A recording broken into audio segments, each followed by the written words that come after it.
that in Modern. Hasn't really made its way into Legacy just yet, though I imagine Carson Cotter's probably got something working there. And now Ian Barber, blue-green morph, 6-0. No Icefall even, which is disappointing to me. No, not yet. None of those in here. We'll get to the sideboard when we do have a moment, but we're underway here in game number 1. Boswell with just a Mana Confluence and passing the turn. Barber has a Forest, and he'll pass the turn back. And keep in mind, this is the 6-0 bracket. Yeah, no, this means this is not. Ian didn't have 2 buys. Yeah, this is not some. Oh, we got this cute deck on at 2-1. We'll get him on camera. No, this is 6-0. Fleece main line here for the boss, as usual. The man loves a green and white spell. Here's an island. That's a Rattleclaw Mystic. Pass the turn back. And this is actually going to be one of those times where if Ian plays a morph, Boswell won't know what it is. Correct. Which we don't see a lot of in Constructed Magic. It's a welcome change when the morph mechanic actually kind of works the way that they want it to. Fleece main line's coming in. 3 damage going to be dealt. Temple of Silence here for Boswell. He'll scry. Take a look at that top card. Becomes the bottom card. The follow-up is a Fleece main line. I think Patrick Chapin on the premium side wrote recently about secret plans and actually almost playing a morph-centric deck at the Pro Tour. Correct. He tested it a lot. He wrote that in his premium article this week. Wasn't quite good enough, unfortunately, which is disappointing because I think it'd be really cool if there was a good morph deck. Well, it's also one of those things where you have just a very small timetable to figure out these things. And when you have to decide between this morph deck where maybe you didn't put in as much work as you would like versus Abzan Control, which has been tested and tuned by everyone on the planet for months and months on end. Yeah. It's a lot easier just to play the Abzan Control deck. Super easy to just play the Abzan deck. 6 damage is going to come across. Barber's down to 11. He's underneath a lot of pressure because now Boswell's going to play a Siege Rhino, and he had better have some sort of way to get this thing off the table. Some sort of counterspell or something. There's Collected Company. That'll be the response. So I was hoping it was Mystic Snake. Yeah. That'd be fun and awkward for a couple of reasons. So Collected Company is going to take a look at the top 6. Put 2 creature cards with a converted mana cost 3 or less from among them onto the battlefield. Put the rest on the bottom of your library. Elvish Mystic. And it looks like just a... And then Quickling. Excuse me. Combo. Sort of. No, I think you just used Quickling combo in wrong. another creature as a combo? I think you just used combo wrong. So there is Quickling. Not really going to stand up to what's on the board. If I'm Boswell, I'm thinking that I am either winning the game next turn or dying this turn. Because Ian's start here is suggesting that his deck might be able to go off. Yes. That's a fair thought. Right. If I'm in Boswell's seat, I'm worried that I'm just dead this turn somehow. Yeah, I don't know how, but... Are you some sort of weird combo deck I've never seen Exactly. before? You're 6-0. What are you up to? When reality is Ian Strauss is not very good this game. And he's being outclassed in a bad way. Yep.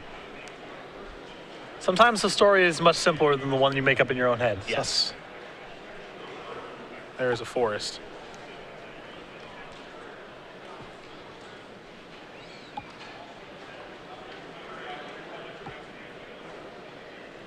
There's an Heir of the Wilds. At least the good blockers here. All right, now Boswell's probably thinking I'm not dying this turn. Probably not. No. Probably not. No. Now here's a Morph too. I think the boss knows he's probably pretty safe, sitting comfortably here. Andrew's usually pretty stone-faced at the table, but he cracked a little smile there. A little bit. Not too scared about what's going on this side of the table. At least not this game. Sideboarding is going to be a hoot. I like to know Boz's win-loss record with sleeves versus no sleeves. You mean on the arms? Yeah. What else could I be talking about? I mean, the deck, I guess. And when we're talking about Boswell and sleeves, it never has to do with decks. Yeah, sleeveless. Okay. I'd want to know his win-loss ratio when he has sleeves and to when he doesn't have sleeves. Yeah, now with the winter thawing in Sugarloaf, New York. It's really nice outside now. Yeah, you can just be sleeveless all the time. The walk from the hotel this morning was really nice. Mm-hmm.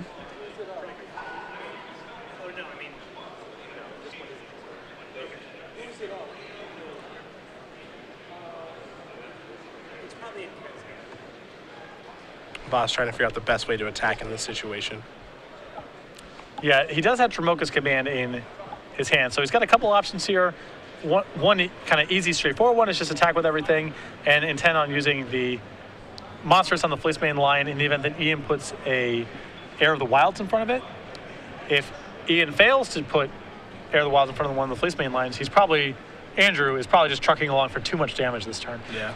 If Ian does something funky with his blocks, then maybe Dromoka's command can win the game this turn. There are your blocks.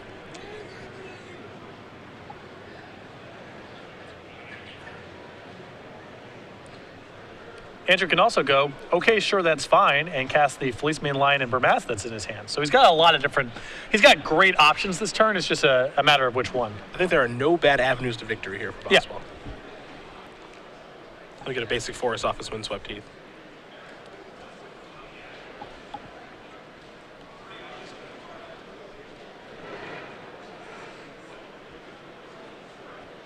So perhaps it is Dromoka's command time.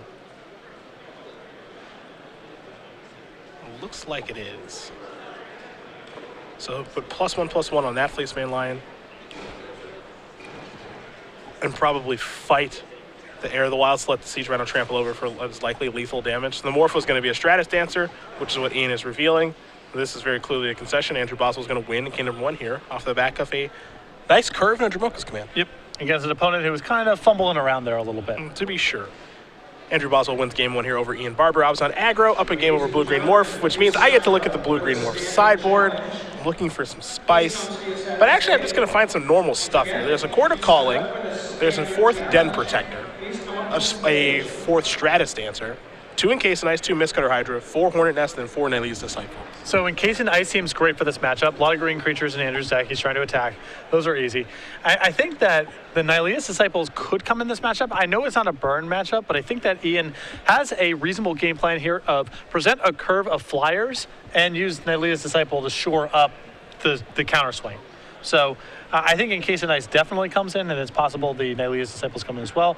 Hornet Nest could come in here as well, but Boswell's deck just has a lot of Heroes Downfall style effects, so it's not as good here as it is against something like Mono Red. What do we see on the other side of things? A Thoughtseize, 2 copies of Duress, 2 copies of Hunt the Hunter, 3 copies of Valorous Stands, 3 copies of Drowned Sorrow, a Sorum Solemn Visitor, 2 copies of Nissa Worldwaker, and a Ajani Mentor of Heroes. Great options here for Boswell. 2 copies of Hunt the Hunter seem really good for this matchup. 3 copies of Drowned Sorrow as well.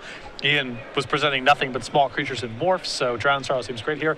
I think the Soaring can come in as well.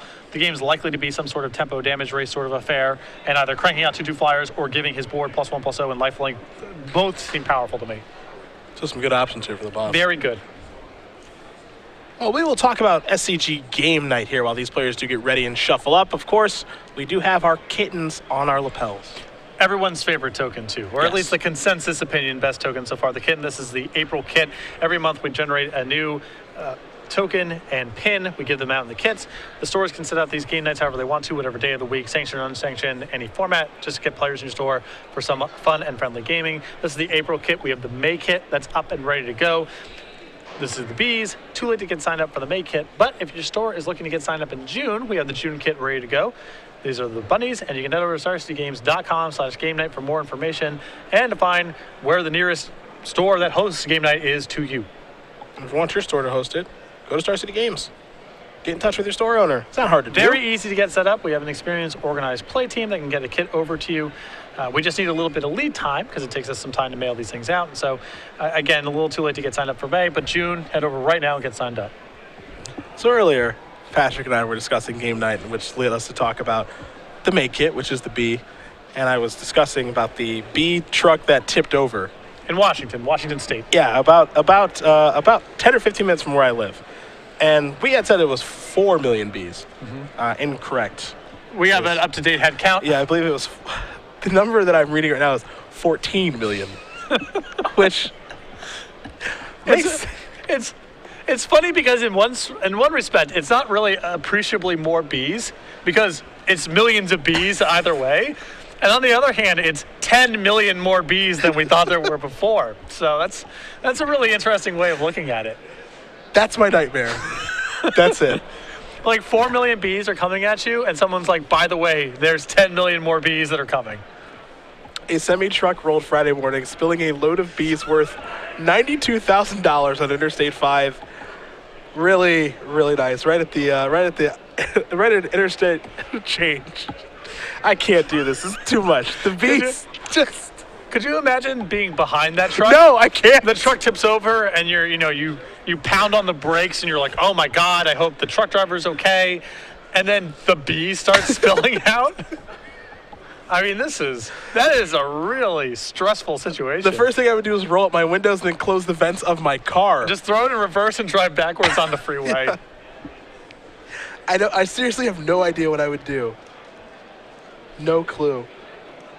Oh, fortunately, so apparently the wreck happened at 3:30 a.m., which is important because from what I read here, the bees, as temperatures warmed and the bees became more agitated, firefighters sprayed a mixture of foam and water on the hives to slow down or kill some of the bees.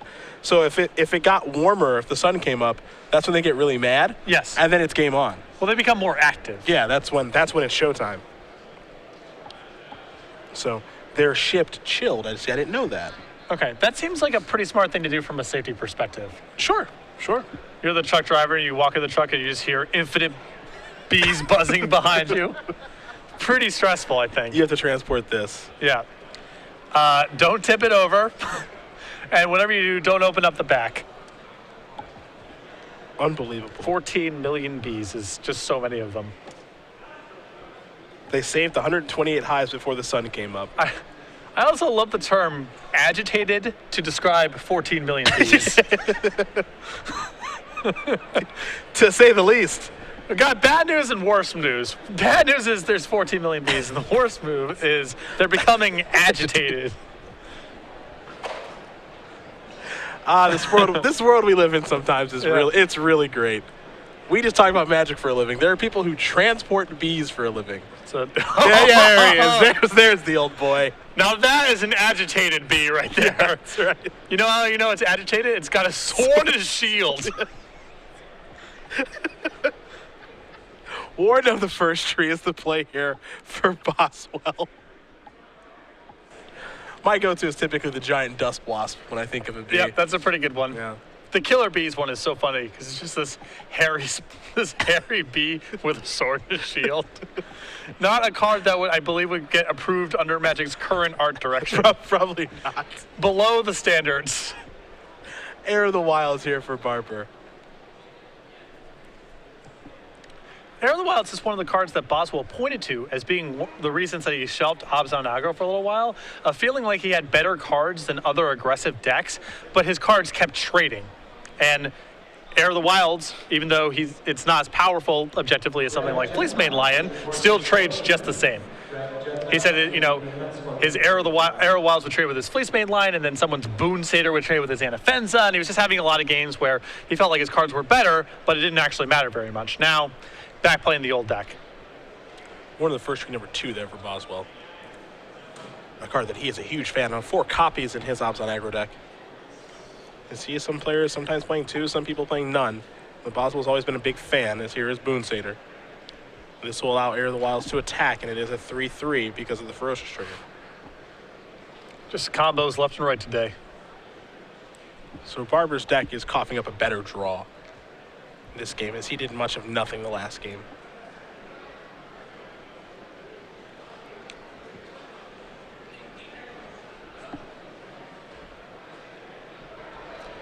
The big problem, I think, in the post-board games here for Ian is his deck is very susceptible to Drown in Sorrow. And I don't think he has a lot to shore up that weakness besides Stratus Dancer. That's really his one card.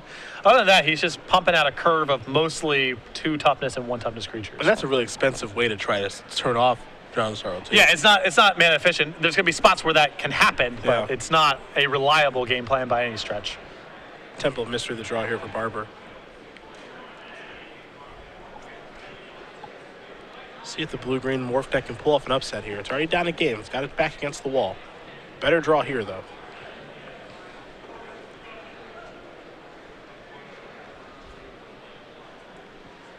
See if it's time for Barber to come into the red zone here in a bit. Looks like a good spot to attack. The best thing that Boswell can do on the table is just block and trade with one of the threats. So something comes through.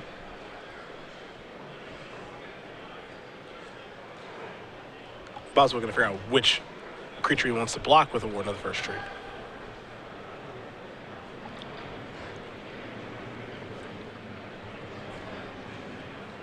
will attempt to block the Boon Satyr.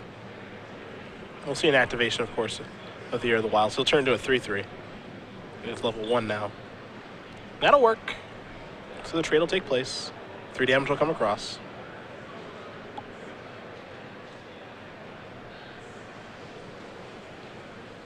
See, Barber wants to make sure he knows exactly how Ward of the First Tree works. Yeah, Boswell just pumping it there to a 3/3 to trade with the Boon Satyr. Nothing too fancy going on.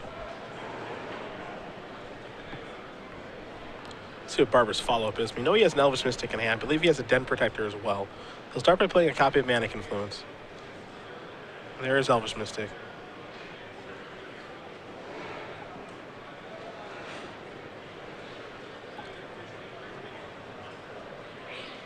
Now the follow-up is a Morph. Again, the interesting thing is because Boswell is playing against a deck and a player he's never seen before, he doesn't really have any idea what this morph is. Again, it could be Stratus Dancer, it could be Den Protector, it could be Rattleclaw Mystic, it could be Death Mist Raptor. A lot of options in the blue-green deck. And there's a bunch of viable morphs to choose from, too. I go back to the Icefall even a lot as a card that I think could easily slot into a deck like this. Yeah. And be very powerful in a bunch of spots in this kind of matchup. Might make Boswell nervous about doing something like, I'll tap out for Burmaz, you know?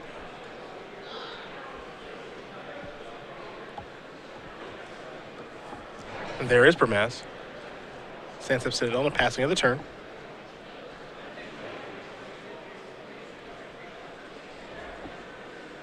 $18-12 in favor of Barber. Let's see if he can keep it going.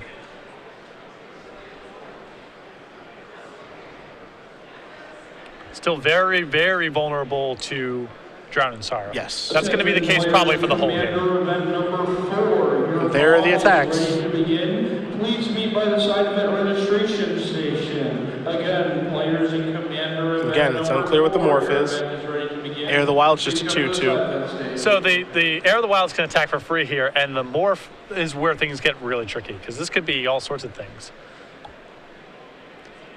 It's possible that Ian just has something like a Boon Satyr, and the morph doesn't really unmorph into anything huge, in which case Boswell really wants to double block. The other side of it is that morph could even be something like Sagu Mauler, and in that case, you just probably don't want to block at all. Yep, but you're not sure what it is. Exactly, and so Boswell's got to take his best guess of, does this mean that Ian has a pump spell in his hand, he's just attacking with any morph, or does that morph do something that allows it to play into the Burmaz? Death Mist Raptor is another card that makes a lot of sense in this spot, because it has Death Touch. And see, this is where morph is really cool. Though possibly, if it was Death Mist Raptor, Ian would have unmorphed before combat, so he had a 4-power creature, so Heir of the Wilds would get an issue. So there's a lot going on. Yeah, there's a ton of layers. Yeah. And the easiest thing for Boswell might be just to say no blocks. Oh, that's definitely the easiest thing to do. Which is what he just did. He said, I can't figure this out. I'll just no blocks. Please don't make it hurt too much. Now here's another morph. As if it wasn't tricky before. Yeah. It's only getting harder now. Boswell will draw to copy Hero's Downfall. And his hand's just a little clunky. We do see this with the Abzan aggro deck from time to time of just lands coming into play tapped and not having some efficient way to break serve because a lot of the removal's still 3 mana. And Boswell just kind of behind here. Even though he had multiple copies of Warden, he had some early plays. He just hasn't been as efficient as Ian has been thus far. Boswell going to turn his creature sideways. Gets a cat token too.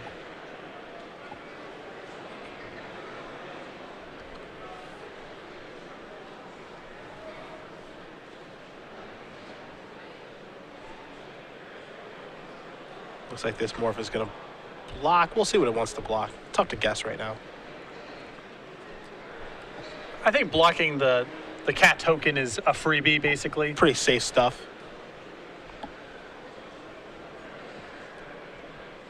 Just how good would Icefall even be in this spot? You love it. How good would it be right now? You love it. The game would be over. You'd have to ring the bell.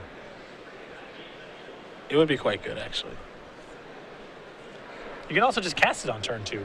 It's 2/2 flyer for 2. It's not bad to cast. Gaius Skyfall.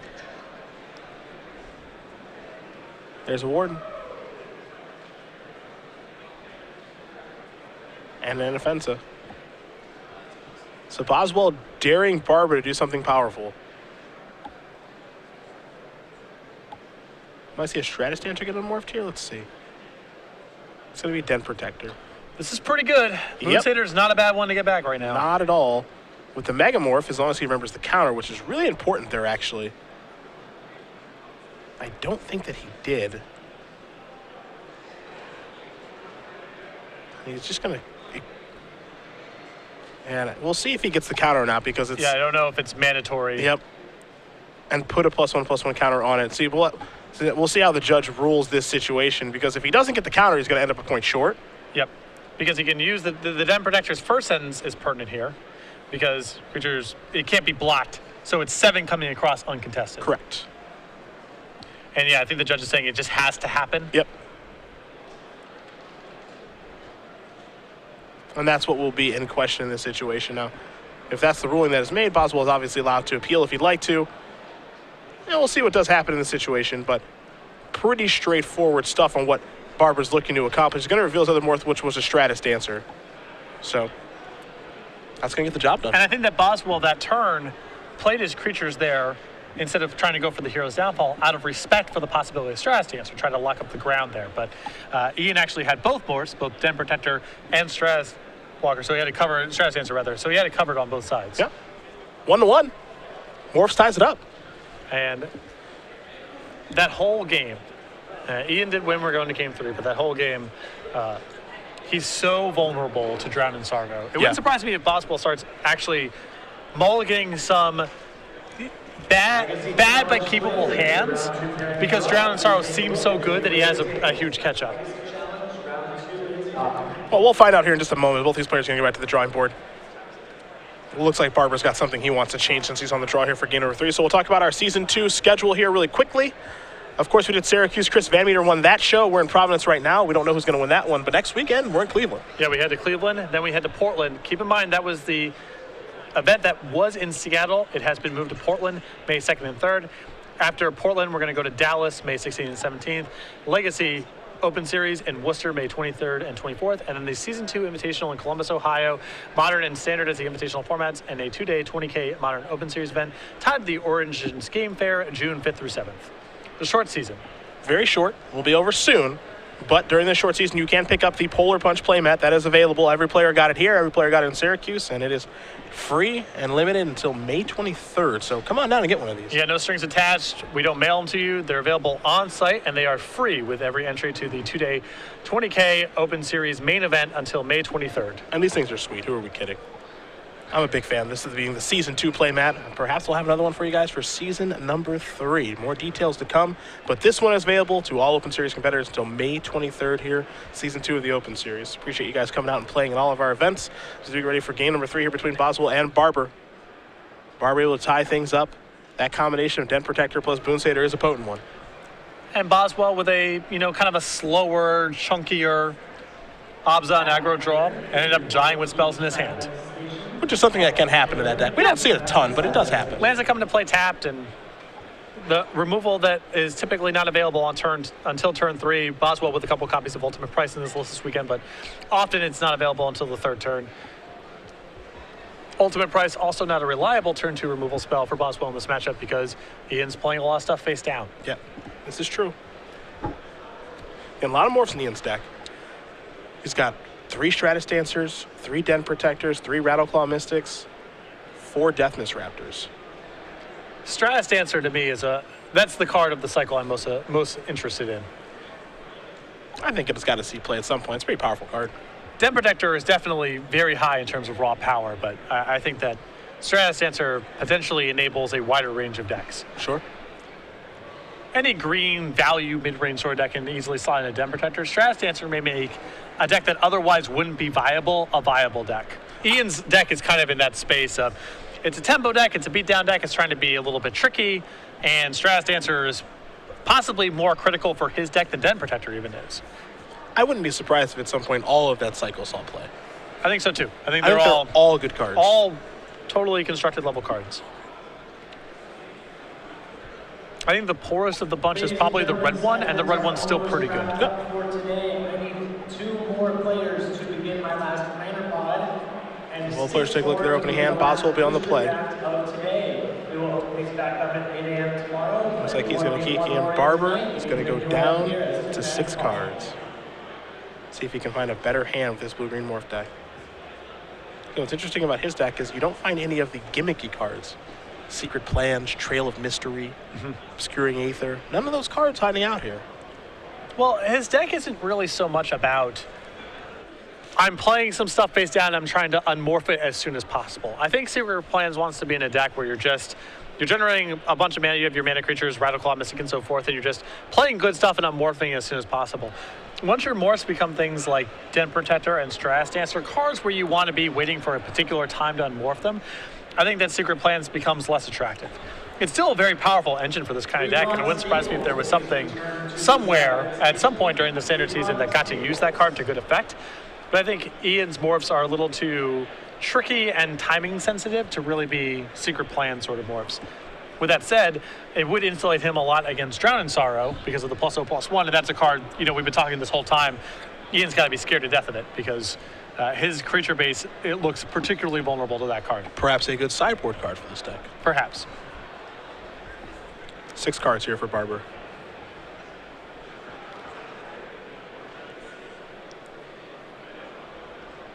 He's happy enough, it seems.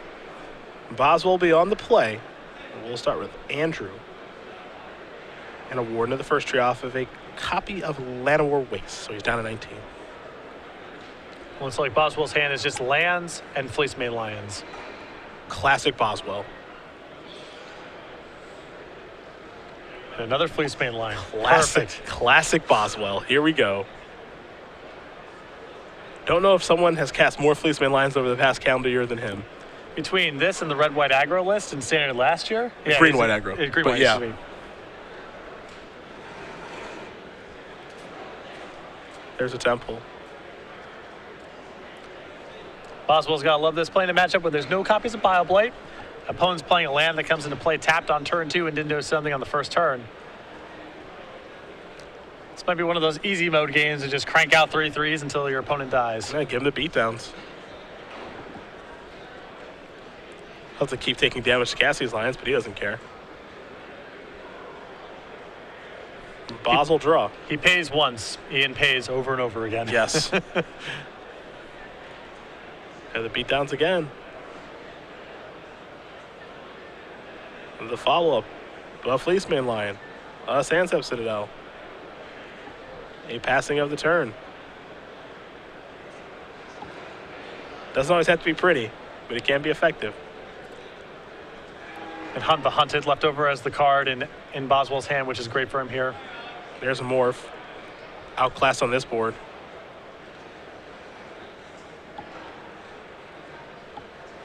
Sandstep Citadel, the draw.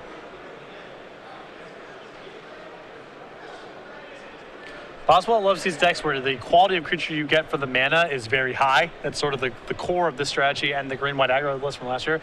And you can see why. I mean, you get games like this where your stuff's just better than what your opponent's doing. It's just faster. And it's almost impossible for them to catch up. It's nothing fancy.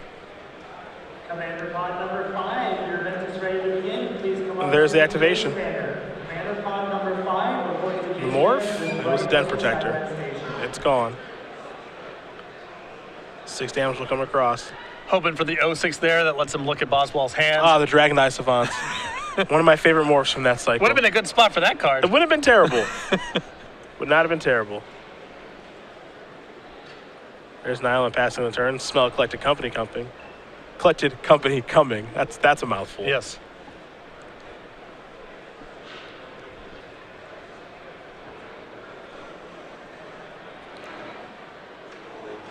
Boswell with an Anafenza, Fleece Mane Lion, Sandstep Citadel in hand, Hunt the Hunter as well. It's got a lethal board.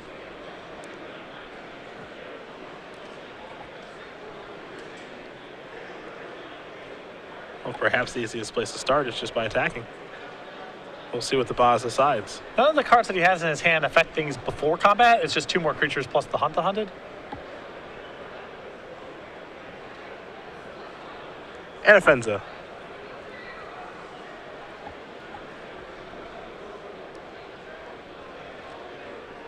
And I guess Boswell doing this because he's going to cast it anyway, and it could trip up some some card drawing effects that puts creatures in the graveyard and Den Protector down the line.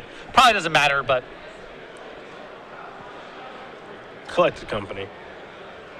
Rattleclaw Mystic, Heir of the Wilds, Boon Satyr, Chord of Calling, Temple of Mystery, so a couple of hits there.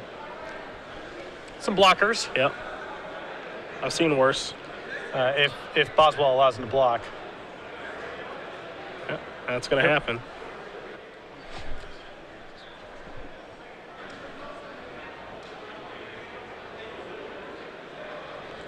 So this is why the Anafenza got played before combat. Now everything's exiled and Den Protector loses some steam.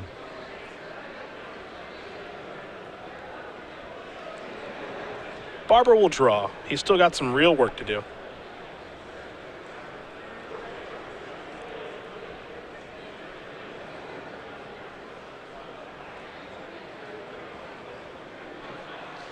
The problem here is that Ian's creatures just naturally are so much worse than Boswell's.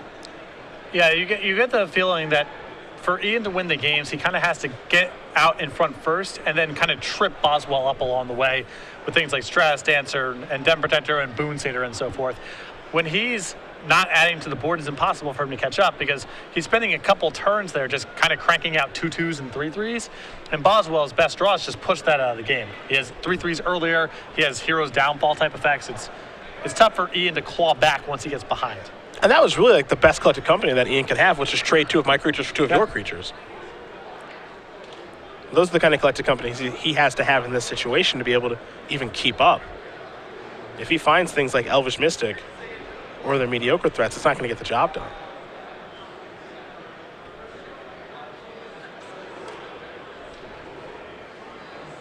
Siege Rhino in Andrew's hand now. That was the draw for the turn.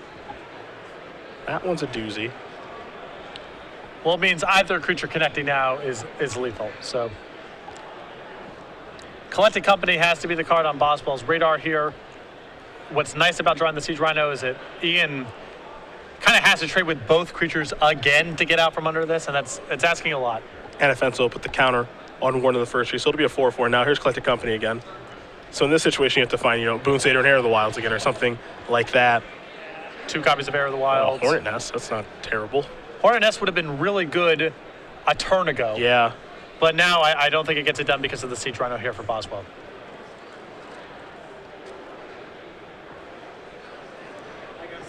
It's really too bad. Hornet Nest could have been a real beating. Hornet Nest and Den Protector are going to enter the battlefield. And Boswell's got to be breathing a sigh of relief here because if that Hornet Nest was the card last turn, Might actually be a really hard game to win. yeah, that would have been possibly enough for Ian to turn this around.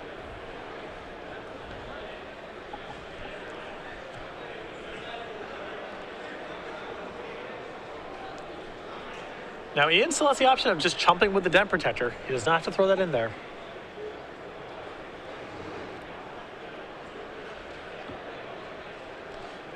But chumping doesn't really get him that far because Warden's a trampler. Yeah. Or can become a trampler. Yep. With that level 2 activation, trample and lifelink.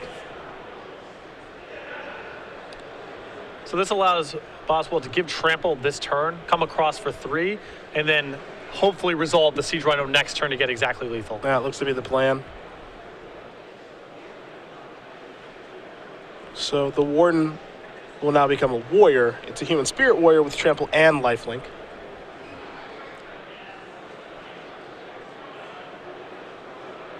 And things are going to trade off in combat here.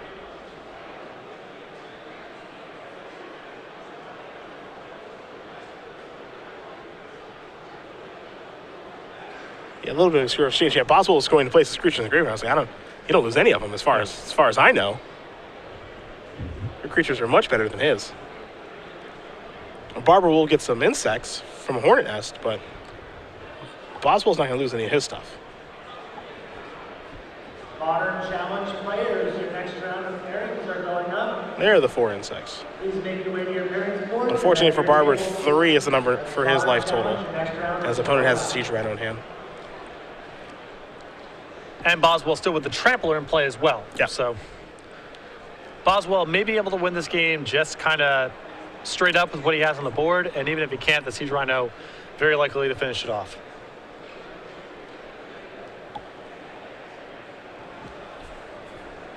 Yeah, I had that Hornet Nest come the first time with Collected Company. We might have a different game here, but it coming the second time, not going to be good enough, it seems.